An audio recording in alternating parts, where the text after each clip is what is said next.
Welcome to the SDA Housing Podcast, brought to you by NDIS Property Australia. Before starting this episode, we need to provide a general disclaimer. Information contained in this podcast is general in nature only. It does not take into account the objectives, financial situation, or needs of any particular person. You need to consider your financial situation and needs before making any decisions based on the information in this podcast. And you should consider seeking independent and professional advice for your personal circumstances. All right, let's begin.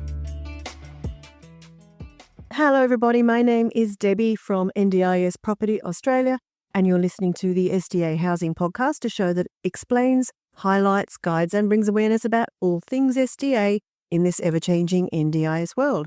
I'm here with my co-speaker, Min. Hello, Min. G'day, Deb. Doing it a bit the other way around today. This is the first time we've done a duo podcast, and you're the one introing the session. Well, we got to change things up. Yes. So, Min, what are we talking about today? A follow-up to our webinar 3 days ago. We had a webinar on calculating SDA ROI, return on investments, and it's been like 2 months since we've done a webinar, and it was really fun to talk about the numbers, number crunching, and all the things behind the scenes with SDA. And a lot of questions came out of that webinar, which were not relevant towards ROI calculations, but was in general about SDA itself. And we had Denise copy the questions down, and here we are with these questions to possibly go through most, if not all of them, as general questions that came out of the webinar. Yeah, there were some really good questions, and yeah, we thought that we should address these as a really good episode topic to go through some general common questions people would want to know about funding, about tenancy, about all sorts of things related to the SDA property itself and the income and that kind of thing. Yeah. We had 100 people register for the webinar, and 47 or 48 turned up to the event. I looked at our numbers on our podcast show, 74,000 downloads the last 3 years. So, why we're doing this episode today is because, look, there's more questions being asked. You can never get too bored with answering these questions, which are all sometimes pretty good. But a lot of our business coming in, Debbie, is from the podcast. Like everyone who comes to us now asking for advice, asking for feasibility consultancy work, asking for resale support to actually sell their empty house or built house. They're coming to us because of this podcast and better webinars. And we really appreciate all your support out there. Thank you so much for following us. And this is our way of giving back to you guys, our listeners, who have contributed towards the 75,000 downloads the last 3 years. So it'll be wonderful. Yeah. So where should we start, Debbie, with this? Well, let's start at the top. Well, first of all, before we go into these questions, let's talk about the webinar summary, just for 5 minutes. Yeah, okay. How did it go? Oh, I thought it was great. So at first, when we were putting together the data, I thought to myself, this is going to be like 20 minutes over and done with and dusted. But we sort of need an hour and a half. It was an hour and a half. We managed to find a little bit more content that was very relevant. And as we started talking, we realized there was just so much to it. And rather than what we normally do in a webinar, which is let's leave the questions to the end, guys, we said, let's make this more interactive. So we'd cover a section and then go into all the questions relevant at that time. So it was a more interactive webinar than we normally do, which was great. And I just said to Debbie, just before this show began recording, I said to Debbie, let's try and get back to our 2 shows per week on this podcast, because the SDA market sentiment may have dropped off a little bit from the overall high from 2-3 years ago, but we're still busy, Debbie. We're still busy with all the buyers and all the investors, all the sellers, the developers, the builders, the investors who want feasibility consultancy work. We're so busy because we have less competition or no competition. So less competition of selling agencies and groups, number one. Number two, less stock out there. We have more control of stock ourselves. And number three, we're creating stock from scratch via our clients who are asking for development advice and development feasibility to help them create product to market. So our business has evolved a little bit for the better, to be less reliant upon sales and marketing per se, and more towards the advice and research side of it, which we really are enjoying doing more so, because it is an actual support to delivery of product to the marketplace for SDA. And delivery of good product to the market. So in saying so though, well, I had a lot of fun with webinar. Normally we see a drop off for people during the webinar, dropping off and just moving on. But because it's so interactive, Debbie, and it was definitely they all stayed. Yeah, people love return on investments and returns, and throwing in random questions out, and it was really good. We really loved it. And this session today is, let's go through some of these questions that were asked, Debbie, and I'll start with the first one. What are the advantages of apartment compared to houses? Why do apartments have higher income? Will this come down in the future? Does OOA for apartments need to have a separate room for OOA? Right. Okay. There's a few questions in there, and they're all very, very good. What are the advantages of apartments compared to houses? Lower entry point if you're a buyer. Only in most cases you're looking for a single occupant, a single tenant, which is easier than finding subsequent tenants in multi-dwelling buildings. For example, in Sydney, to buy something in Parramatta or Penrith is $800,000. Build a house in Sydney is $1.8 million. Yeah. Bit of a difference. Why do apartments have higher income? Don't know. We still are a little baffled by the funding for apartments versus houses versus villas, and why apartments have got the highest funding and why villas have the lowest funding. It's a little bit of a mystery, the explanations given by the NDIS in the funding review that came out in 2023, the 5-year SDA review. They did give a long explanation of everything that went into calculating those new incomes, and it still didn't really make sense as to why apartments were higher than the others. But Deb, can I have a stab at the answer myself? Yeah, sure. Well, apartments are more so for one resident. So we're not seeing, we'll never see 2 or 3 residents in an apartment, obviously, right? So single living in the tenancy there. The cost of the construction of an apartment is between $800,000 to $1 million, which is true. So in order to justify the cost of an investment in an apartment of almost $1 million, one would think that the NDIS would have to allow for a high income like the 80 to 120 grand income range for that single occupant tenancy income. In contrast to a house where you're getting 2 or 3 tenants in a house. So again, most people are funded for 1 to 3 funding, shared funding in a house. 3 tenants is 40 to 60 grand each as an average. So 1 is 40, 50, 2 is 9 to 100, 3 is 150-ish. So I guess it's all about numbers. The cost to build or deliver an apartment to market is higher just for one tenant. And you can't, if you were to make apartment rent extra income to be worth 50 grand, 60 grand, it's not worthwhile with less in an apartment. So I think there's my answer there, though. Yeah, you're probably right. And I think it comes down to the ROI, doesn't it? Yeah. So there you go. The next part of that question, will this come down in the future? Very good question. Now, may fluctuate, but let's go back to 2 years ago, a year and a half ago, when the funding review came out mid-2023. And we actually saw massive changes in the funding levels, increases in funding across the board for improved livability and FA. And we saw, for houses and villas, and we did see a significant drop in funding for apartments. This was probably more of a correction because this was the first time they'd done a review of SDA funding from after its inception. And I think it was a correction on levels that were at that point not realistic anymore. So yes, there's likely it may come down in the future relative to the cost of construction and investment, but I wouldn't think we'd see such a massive shift again. Because I think it dropped by like 20% apartments in general, whereas the increase in FA and IL funding for houses and villas were up by, in some cases, 150% or more. Yeah. Last part of the question, does OOA for apartments need to have a separate room for OOA? Do you want to answer that, Min? No. That's my answer. Yeah, but why? Well, the OOA is a room, and that's normally in a room in the complex. So there's no OOA unit downstairs, normally a 1-bedroom studio apartment. Downstairs where the care team operate from 24/7. They might have 2 or 3 staff running around all day with one at base. And that one there is handling all the, the buzzers and the what's the word? The calls from the individual apartments. Like they might be in an apartment, buzz the door, does the bell, and they run up because of the buzz, and they say, "What can I help you with?" and whatnot. So the OOA is not a person; it's a room, an actual room. As opposed to in a house or a villa, it is not within the apartment. So it works in a bit of a different way in apartment complexes where you have on-site supports by one SIL team working out of an OOA, looking after a number of tenants in different apartments.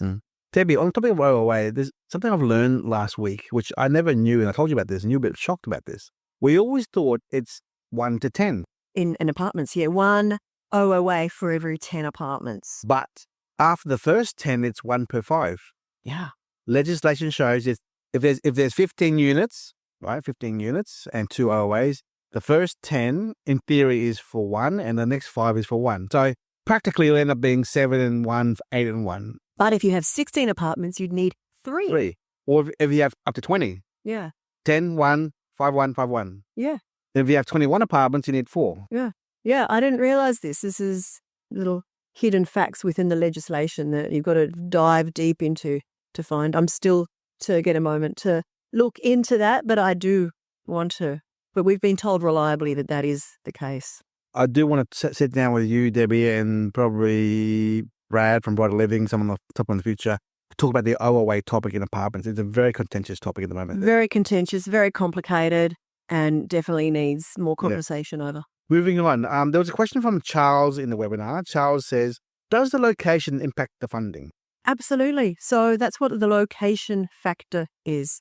On the SDA funding guidelines and the calculator, you will see the location factors, which are determined by the SA4, Statistical Area 4 of the location. And it also changes depending on the dwelling type and the number of residents. So an apartment might have a different location factor to houses in the same area, but it could vary. In most cases, it's going to probably vary by 0.9. So your median prices are based on 1 location factor of 1. It's multiplied by 1. But you'll have some locations where it drops down to 0.9 of the median funding, or it might go as high as 1.1. But there are certain areas that, in most cases, because they're either very rural, it's difficult to build in those areas, or they're in very expensive areas such as inner Sydney, where you could find that location factor goes as high as 1.9 in the case of like eastern suburbs of Sydney. So yeah, the location very much does impact the funding. Yeah. Our next question is from Elena in the webinar. She asks, will the improvability category be phased out?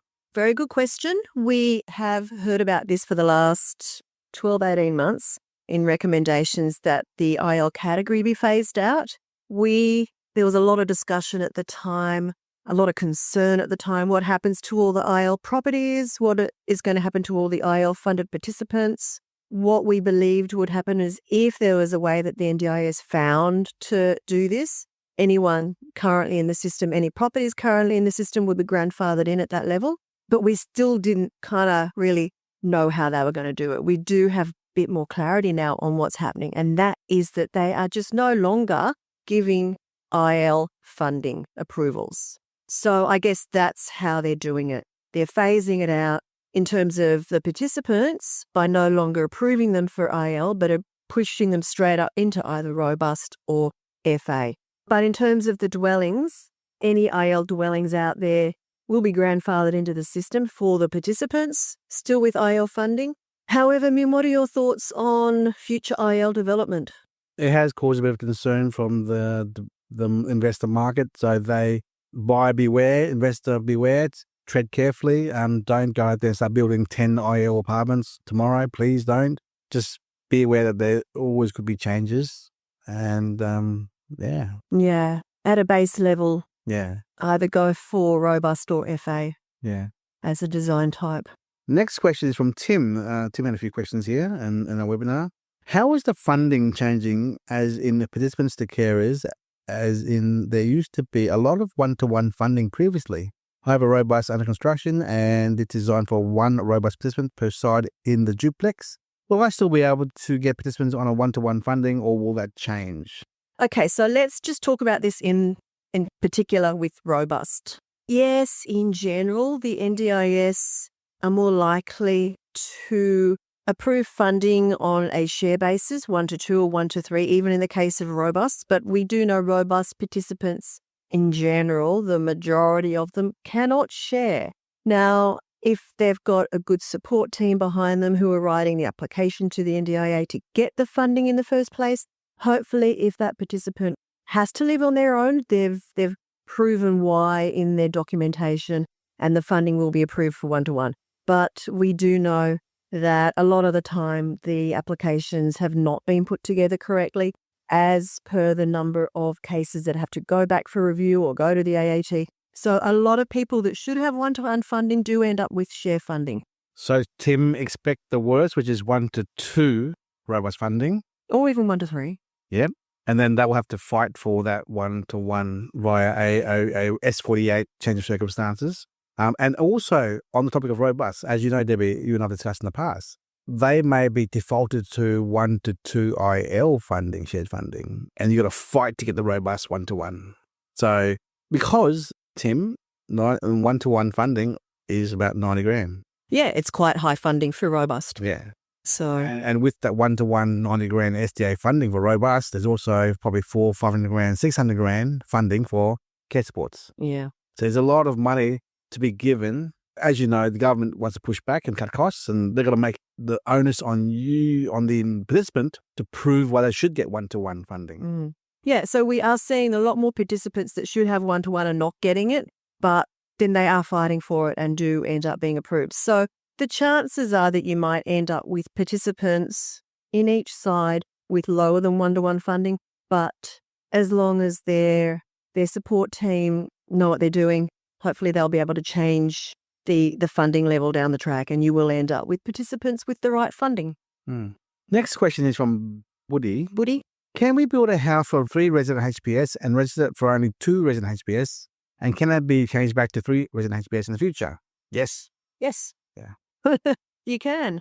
So this 3 HPS resident house can be registered, enrolled as a 3 resident HPS house, a 2 resident HPS house, a 2 resident HPS villa as well, or even a 1 resident villa. Because there's no such thing as a 1 resident house. I think it would be a 2 resident villa, but it'd be a 1 resident villa if, Yeah.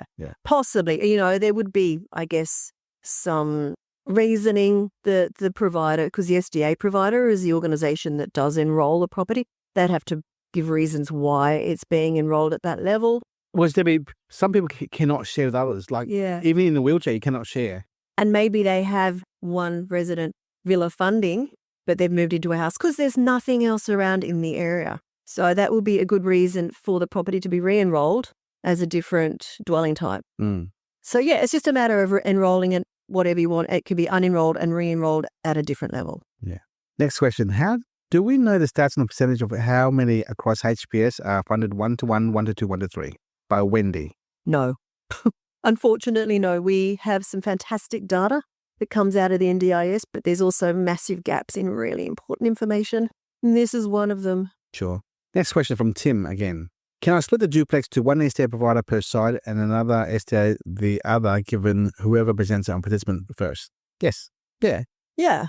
I guess they would both be enrolling each individual side of the duplex. Yeah.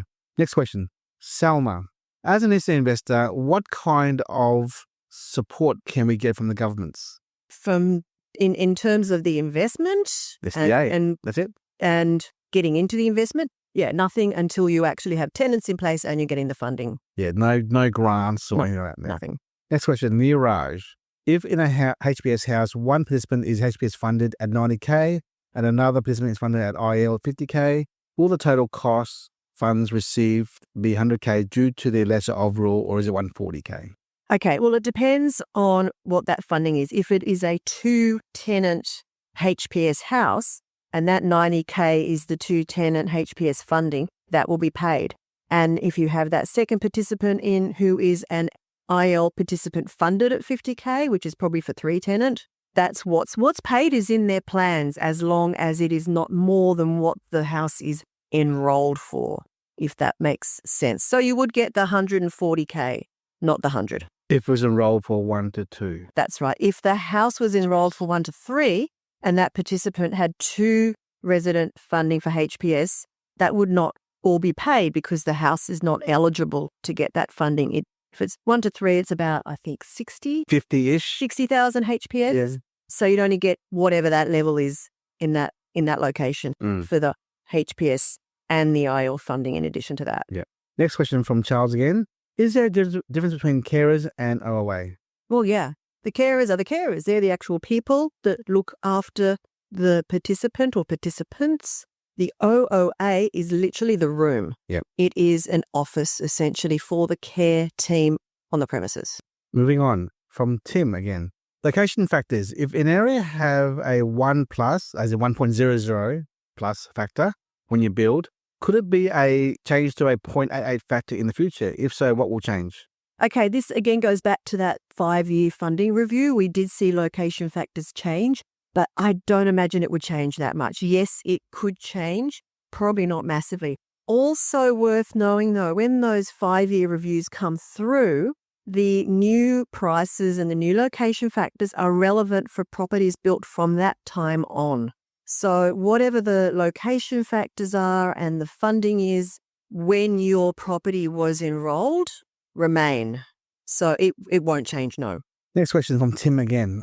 What's the overall vacancies in percentage per dwelling? I heard it's increasing, especially in some oversupplied areas. I'm not sure and I said this on the webinar, I'm not sure what the current vacancy rate is. You were thinking it was more about 15%, Min. Well, the Housing Hub annual report in October last year says across the market is about 15-ish%.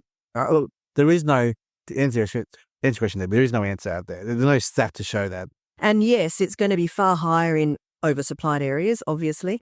I think what's important to understand, though, is we're not talking about vacant houses. We're talking about vacant places. So you'll find that even if that vacancy is a significantly high number, say it's 15%, say it's 12%, whatever, we're talking about 12% of rooms in all SDA properties being vacant, not 12 or 15% of houses or apartments or villas being vacant.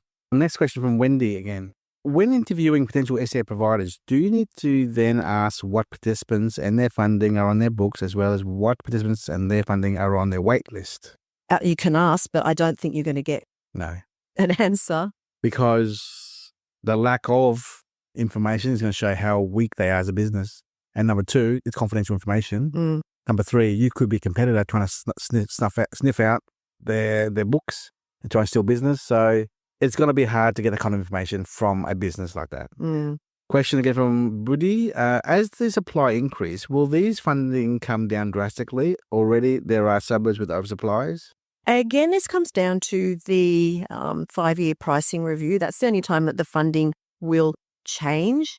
Every year it goes up by CPI, but, different levels of change. Look, yeah, given the oversupply in some areas, there may, the next funding review, be a decrease in funding in oversupplied areas. I know that is potentially one of the factors that go into determining what those funding levels are in each location.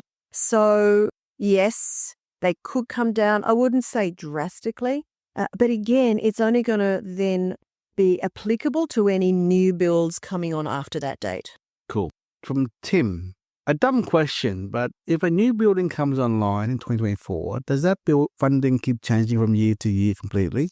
Say 2025, it gets reduced, or does your original remain in place plus CPI increases?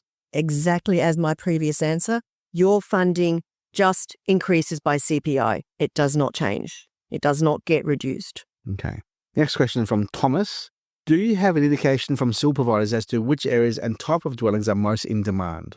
Yes, we do in some areas where we have good connections with SIL providers or with SDA providers with good SIL connections. But there's no market data survey to show what is in demand in areas. No, it's literally just word of mouth.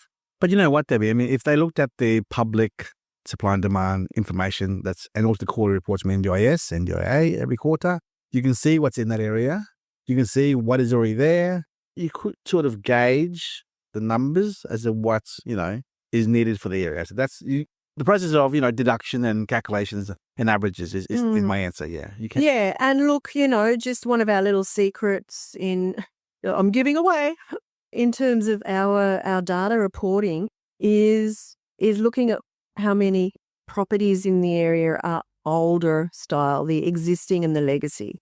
That will give you a good indication of whether the demand is higher or not. If it's all new build, probably lower demand or lower need because you've got a good supply. But if the supply existing is older style, then the chances are that that's an area of more demand. Next question from Tim. How do you know if an inquiry is genuine for your NDIS house, as in potential tenant or just nothing? Since the SDA, when asked to clarify, will not answer that for me. That's an odd question. I'm not quite sure what you're getting at, Tim. You've had... As in a non-genuine applicant? Yeah. Well, I guess you need to ask what their funding level is and how much it is. If they can't tell you that, then it probably is not a serious inquiry. I'm not quite sure why an SDA would tell you that they've got an inquiry that's not genuine. Maybe they're just trying to make it sound like they are working harder than they are. Look, that will be the most important thing. If you've got a query, an inquiry for tenancy, how much is their funding? What is their funding level? If they're serious, if it's genuine, they'll be able to tell you that. Next question. Feedback from people. Who's from Vasco? Hello, Vasco. Hello. We had a video call with Vasco yesterday. He was on our webinar. He's been on several webinars now, and he booked a session with us yesterday to do some consultation on his development site. Yeah. Feedback from people that have this. State the vacancy period is approximately 1 year. I was told there are shortages, so why so long? Okay. Vacancy period. We know that it generally, on average, takes 6 to 9 months to fill your property. And that's probably extending out now in terms of a second and a third tenant. But your first tenant, you would hopefully get in within 6 months. Yes, that is the case despite there being shortages. It's all about the location. Obviously, where there is less supply, you're going to have potentially participants moving in quicker. Where there's an oversupply, it'll take longer to find your tenants. Just comes down to supply and demand. More questions. Tim again. How do we find out these areas as the NDIS demand map is outdated and not accurate, and communicating directly with the NDIS provides no joy? Provides no joy. Yeah. Well, look, the NDIS demand map is updated roughly every few months, as is their data. So, yeah, it's outdated. When it comes out, it's about 6 weeks old, but then you don't get another issue for 3 months. So by the time, like now, we are in the second week of Feb, the new data will be out in a week as of the end of December. So currently the data we're working with in February is from the end of September. That's pretty old, out-of-date data. We don't have anything better. There is no more updated information. So as of next week, we will know information that is only 6 weeks old. That's the best we can do.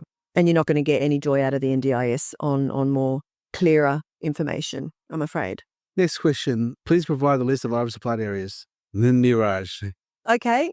Basically, we have a fabulous report on our website produced by our data scientist, Lenore, that is called the Over-Under Supply Report. Please go to our website, go to reports, ebooks, and you can download it.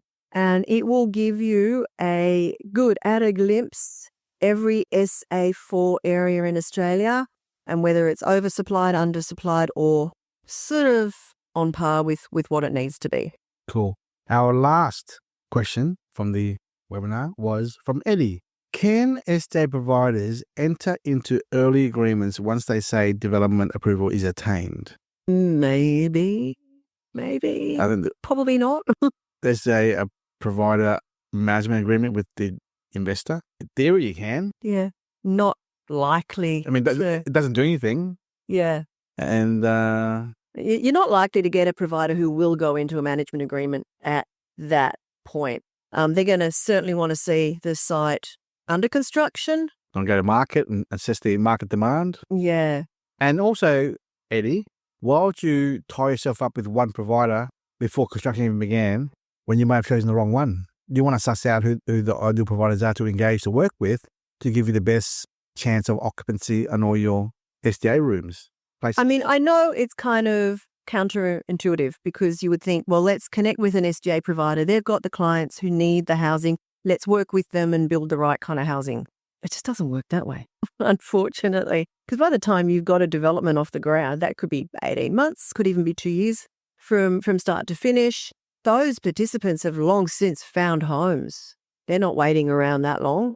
And so you're going to be looking for new tenants who've recently, or new participants who've recently come into the system. So yeah, it doesn't really work that way. Cool. That wraps up our questions from the webinar. Yeah. Yeah, look, that was some fantastic questions, and I hope that that gave all of you a little bit more understanding of some of the different issues, some of the different, it's just such a complex area, and that hopefully made things seem a little bit more understandable for you. Deb, can we ensure that when we publish this episode, we actually have the link to the YouTube or Vimeo account video? Yeah, we can do that. So people can watch the webinar. Please do jump on and watch that webinar. It was a good session. Yeah. I think last year, Debbie, we were doing like one webinar a month and one podcast a week. What I'd probably like to see us do this year is more go back to maybe 2 podcasts a week and one webinar every 2 months. Yeah. We'll see how things pan out, though. But in our rapidly changing business. Yeah, the market's changing. So we've got stock coming in all over the place, which is good and average. Lending changes there. More collaboration with providers who want to get involved with the work we do. More investor developers who are asking for advice and seeking advice on designs and locations and viability. But I want to raise something now. Vasco was on our podcast webinar the other day, Debbie, and we had a video call with him yesterday. And he thought, just get a report, a data report, and that should be fine to justify and proceed with his project or not. And it sounds correct, I guess. But during the conversation with him for that 45 minutes, we realized that he didn't realize, because he thought, just the villas, one long dwelling, long house. And then 4 villas in there, and then an OA in each room, right? And we said to him, hang on, no. You don't need an OA in every one of the villas. This is not necessarily the right design you've got here.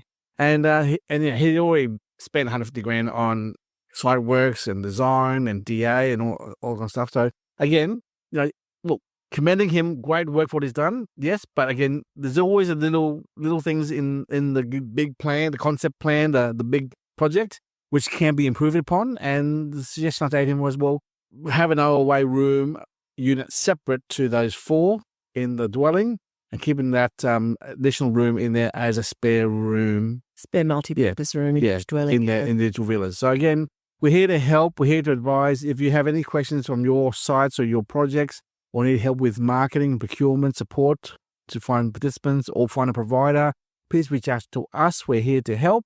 And this is a good session. So I really love going back to these basic questions, which are very generic, I guess, Debbie. And also, should we add some of these questions to our FAQs on our website as well, do you think? We might have a look at it. Yeah.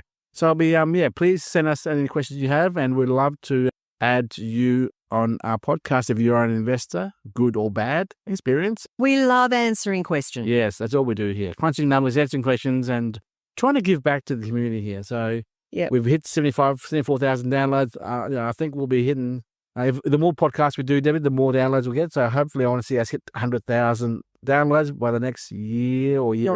Year. Yeah, for sure. In theory, we've done, 3 years podcast? We're pretty much bang on our 3-year anniversary, actually. Yeah. I think it was the 1st or 2nd week of Feb. 25,000 per year, downloads per year. So if we can do another year, we'll hit 100,000 there. Yeah. Cool. I reckon we'll hit that. But thank you so much for listening to all these questions. I hope that you got some good information out of them, some good answers that you might also have been asking. More questions, hit us. Not too much. Metaphorically speaking. Thank you, Debbie. Bye-bye. Thanks, Min. Bye. We hope you enjoyed this episode. Please make sure you are subscribed and following us so you can keep in the loop with all of our upcoming episodes. We would really appreciate it if you could leave us a 5-star rating, a written review, and to share this podcast with those that could benefit. Until next time, catch you on the next episode.